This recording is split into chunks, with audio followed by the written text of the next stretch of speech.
So, ladies and gentlemen, baseball is a funny game. In the 1970s, when the Reds couldn't get this player into the lineup, they eventually traded what a lot of people considered the heart and soul first baseman Tony Perez to the Expos for Woody Fryman and Dale Murray. Didn't work out because it was just a dump of talent for just a couple of marginal players. But this player was excelled before the Perez trade. Very well known for being one of the most underrated players in the 1970s. And to me, if the Cincinnati Reds were in the American League, he would have been their designated hitter, and no trade would have occurred. So the rules were at the time from '73 on, American League had designated hitter, and this guy didn't fit in. And it's interesting if they could have traded him to an American League team for his value, I think they made the younger choice. So today we're talking about the great talent, one of my favorite players because he did later on excel with the Expos. It's got to be Dan Driessen. Now Dan Driessen, born July 29th, 1951 in Hilton Head Island, South Carolina, beautiful area of the States, is an American former pro baseball player. He took the field in Major League Baseball as a first baseman from '73 to '87 with numerous teams. Most notably, as a member of the Cincinnati Reds Big Red Machine dynasty that won several National League pennants. Two with him, and of course 1970 and 72. The 70 and 79 inclusive, you have to put it all together because he was in the minor leagues and amateur designate for the Reds from '69 on. Now, won two World Series titles with them in '75 and '76. He was inducted in Cincinnati Reds Baseball Hall of Fame on June 23rd, 2012.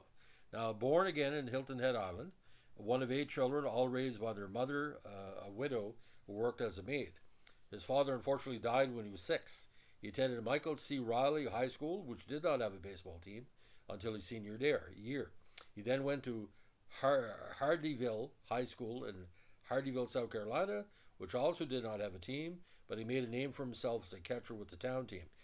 Now, ironically, he was getting scouted by university squads, which was normal at the time, and a possibility of unaffiliated minor league squads that trying to balance off certain prospects and stay in the league.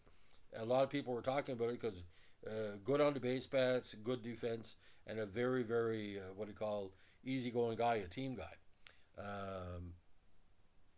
Now, the catcher with the Hardeeville Boll Weevils again getting heavily scouted, but his coach, the great Hal Young, wrote to Major League teams touting Driessen, and the Braves and the Reds showed interest. Now, there was no question that he might have been approached for a young mother approached him for the Expos, but the Expos later got him for obvious reasons. He fit in that kind of Montreal Expos defensive offensive format. Now the Braves unfortunately passed on him, and they were loaded with players at the time, but the Reds offered him a contract.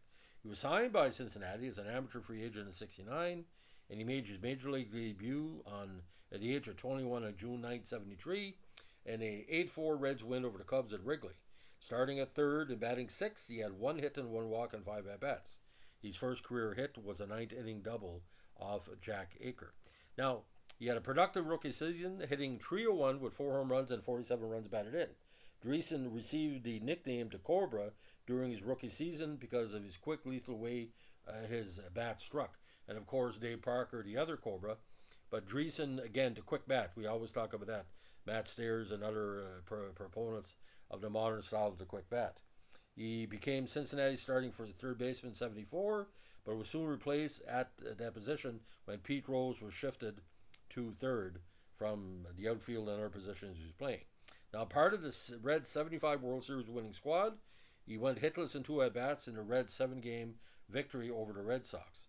In '76, Driessen became the National League's first ever designated hitter in a World Series because of the change of regulations where the American League teams they put it all together for DH in the playoffs.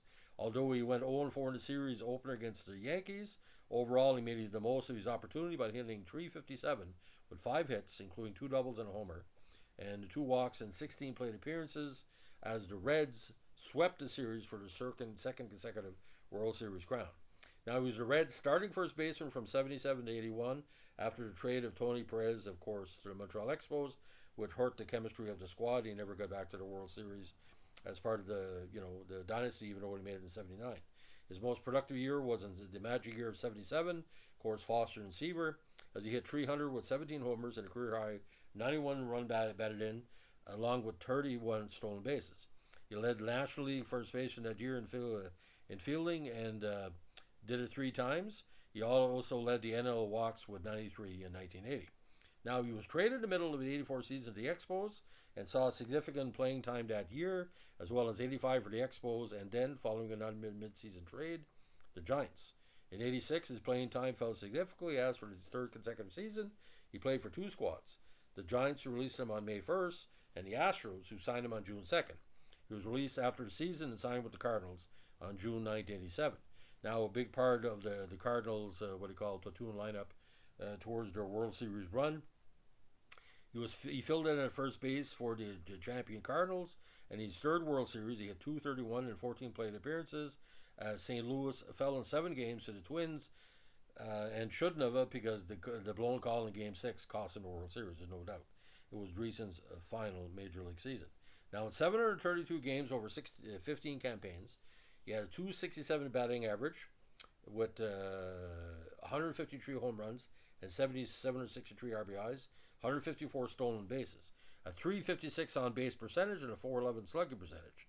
He posted a .992 fielding percentage, playing at first base, third base, and left and right field, strong on defense. In the postseason, in 4 NL Championship Series and 3 World Series playoff events covering 23 games, 212, 14 for 66 with 9 runs, 1 homer, and 4 RBIs. Now, what really stands out for me for Driessen, especially playing Montreal, the ease he would be at the plate like a professional hitter. A good fielder. You look at Vladimir Guerrero at first. Vladimir has more, power in his game. But you look at the Gurriel family, especially Lourdes with Arizona, former Blue Jays.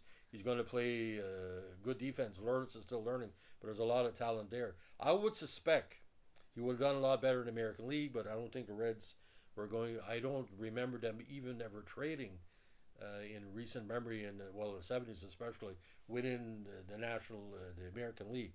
You would rarely see trades from NL to AL from the Reds. It's very rare.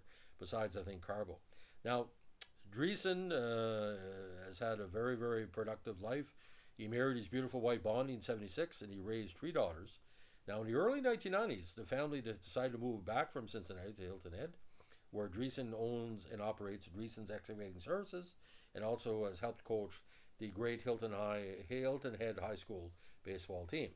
Now, inducted in the Cincinnati Reds Baseball Hall of Fame on June 23rd, 2012, which made headlines in Canada, of course, because his connection with the Expos. Driessen was always loved by the Quebec and Canadian press.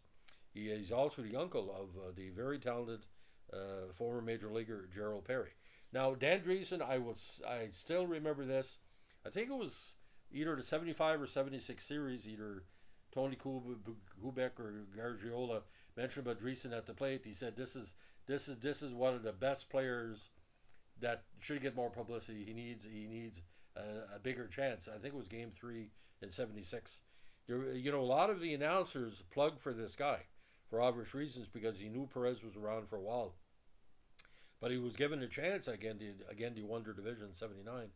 But I think they should not have traded Perez. What they should have done, really, is wait for Pete Rose to leave, which he did, and then fill in at third base or whatever. So just a bad decision all around, because it's like trading Austin Matthews from Toronto, Ovechkin from Washington.